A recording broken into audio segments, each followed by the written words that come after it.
A ver, ¿cuándo será el fin del mundo? ¿Quién es el anticristo? ¿Y qué es eso de la marca de la bestia?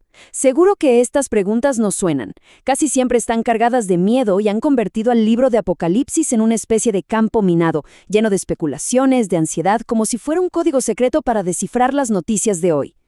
Pero, ¿y si el propósito real del libro fuera todo lo contrario? ¿Y si no fue escrito para generar pánico, sino para darnos un consuelo profundo y una esperanza a prueba de todo? Bueno, la invitación de hoy es a redescubrir el Apocalipsis, no como una crónica del caos, sino como lo que su primer mismísimo versículo nos dice que es, la revelación de Jesucristo. Una historia que en el fondo trata de su victoria, de su gobierno y de su cuidado pastoral por su iglesia. Así que este va a ser nuestro recorrido. Primero, veremos 3 claves para entender su lenguaje.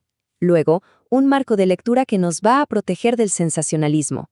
Después, tendremos una vista panorámica de sus 7 ciclos. Aclararemos esas dudas comunes y, lo más importante, descubriremos cómo vivir a la luz de su increíble esperanza. Muy bien, entremos en materia. Para leer Apocalipsis de una forma fiel, lo primerito que tenemos que saber es qué tipo de libro tenemos en nuestras manos. Y la cosa es que no es de un solo género, sino de 3 a la vez. Y cada uno, piénsenlo así, es como una llave que abre una puerta distinta a su significado. Primero, es una carta, y eso es importante, porque significa que nos habla con la cercanía de un pastor a su gente. Segundo, es una profecía, que ojo, no se trata tanto de predecir el futuro como de proclamar la verdad de Dios para nuestro presente. Y tercero, es literatura apocalíptica, un género que básicamente descorre el velo para mostrarnos la realidad espiritual, o sea, que detrás del aparente caos de la tierra hay un trono en el cielo que está en absoluto control. Y esto de verdad es crucial. Los símbolos no son acertijos para que los conectemos con las noticias de la semana. Son un lenguaje visual que tiene sus raíces profundas en el Antiguo Testamento. Las plagas nos recuerdan a Egipto, el templo a Ezequiel, las bestias a Daniel. La regla de oro aquí es, la Biblia interpreta a la Biblia. Entender esto nos libera de la especulación y nos ancla en la única y gran historia de la redención. Ahora que ya tenemos, digamos, las llaves en la mano, necesitamos un marco para usarlas bien. El método que se conoce como paralelismo progresivo es una forma de leer el libro que nos protege de las interpretaciones raras y sensacionalistas y mantiene el enfoque donde debe estar, en la obra de Cristo a lo largo de la historia. ¿Y qué quiere decir esto en palabras sencillas? Pues que en lugar de ver el libro como una línea de tiempo recta hacia el futuro, lo vemos como una serie de 7 ciclos que repasan la misma época histórica, o sea, el tiempo entre la primera venida de Cristo y su regreso, pero cada vez desde una perspectiva nueva y con mayor intensidad. No es una cronología, es una recapitulación. Esta imagen de la escalera de caracol es perfecta para entenderlo. Es como si en cada ciclo subiéramos un escalón. Estamos viendo el mismo paisaje, la historia de la redención, pero desde un punto de vista más elevado, con más claridad, y viendo el destino final cada vez con mayor nitidez. Por eso, los sellos, las trompetas y las copas no son eventos que van uno después de otro en el tiempo, son formas distintas de contar la misma historia. Llegados a este punto, se abre un camino. Suelen surgir 2 preguntas. ¿Qué genera más curiosidad? ¿Analizar la evidencia que encontramos dentro del propio texto para esta estructura de escalera de caracol? O por otro lado, entender mejor las reglas para poder interpretar sus símbolos sin perdernos. Vamos a explorar la ruta que parezca más útil. Perfecto. Para no perdernos en el laberinto de los símbolos, aquí van 3 reglas de oro. La primera, y la más importante de todas, la Biblia interpreta a la Biblia. Casi cada símbolo en Apocalipsis es un eco de Daniel, de Ezequiel, de Isaías o del Éxodo. Segunda regla, se trata de teología, no de tecnología.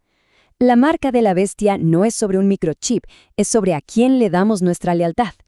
Y la tercera regla de oro, Cristo es el centro de todo. Cada visión, cada juicio, cada promesa, todo apunta a la gloria del Cordero que fue inmolado. Muy bien, con esas herramientas ya en mente, regresemos a la ruta principal para tener esa vista de pájaro que prometimos. Vamos a sobrevolar los 7 ciclos para captar el flujo general de la historia del libro, sin perdernos ahora en cada pequeño detalle. Aquí los tenemos. El libro arranca en la tierra. con Cristo caminando entre sus iglesias. Luego, la cámara sube al cielo con los sellos y las trompetas, mostrándonos el control soberano de Dios y sus advertencias. El cuarto ciclo nos lleva detrás del telón, a la guerra espiritual, y a partir de ahí, todo se acelera hacia el gran final. Las copas desatan la justicia final, la idólatra Babilonia se derrumba, y todo culmina en la consumación, con el juicio y la gloriosa renovación de todas las cosas. Claro, con este marco ya puesto, muchas de esas interpretaciones que generan tanta ansiedad como que se caen por su propio peso. Así que vamos a abordar de frente algunos de los conceptos que, históricamente, más confusión han causado. Dos de los símbolos más debatidos son sin duda la marca de la bestia y Babilonia la Grande. Ambos han sido fuente de muchísima especulación. ¿Cuál de estos dos grandes contrastes les gustaría que aclaremos primero para entender su verdadero significado teológico? Esta es una de las grandes metáforas del libro, la historia de dos ciudades, dos lealtades y dos destinos. Y no, Babilonia no es un país específico en un mapa moderno. Es el símbolo de toda civilización humana que se organiza en rebeldía contra Dios, seduciendo con poder, lujo e inmoralidad. Su total opuesto es la Nueva Jerusalén, que no es un lugar físico con calles de oro, sino el pueblo redimido de Dios, la esposa del Cordero, preparada para vivir en comunión eterna. La gran pregunta del libro es, ¿en qué ciudad está puesto nuestro corazón? Y ya que estamos en esto, aclaremos rapidito otros 3 puntos. La idea de un rapto secreto antes de los problemas no está en Apocalipsis. De hecho, el libro llama a la iglesia a perseverar en medio de la tribulación. La famosa tribulación de 7 años es una construcción que impone textos de Daniel sobre Apocalipsis que usa los números de forma simbólica. Y por último, el libro nos advierte del espíritu del anticristo, un patrón de rebeldía. No nos da un manual para identificar a un político en las noticias. Bien, ya hemos despejado gran parte de la confusión. Pero ahora viene la pregunta del millón, la más importante. ¿Cómo transforma esta lectura nuestra vida diaria? O sea, ¿de qué sirve entender todo esto? Pasemos de la interpretación a la aplicación práctica. Y aquí está el corazón del asunto. El objetivo de Apocalipsis nunca fue darnos un rompecabezas para satisfacer nuestra curiosidad sobre el futuro. Su propósito es profundamente pastoral, formarnos como el pueblo de Dios que vive con fidelidad aquí y ahora, sostenido por una esperanza que es totalmente segura.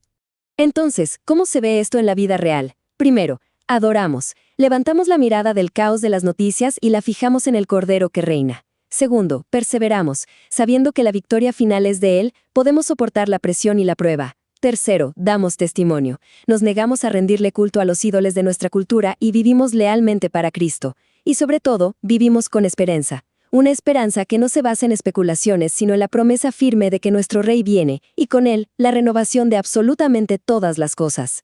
Al final del día, Apocalipsis no nos deja con un mapa complejo del futuro. Nos deja con una oración, una súplica que resume la fe y la esperanza de la Iglesia a lo largo de los siglos. No es un grito de pánico ante lo que viene, sino un suspiro de anhelo y de confianza.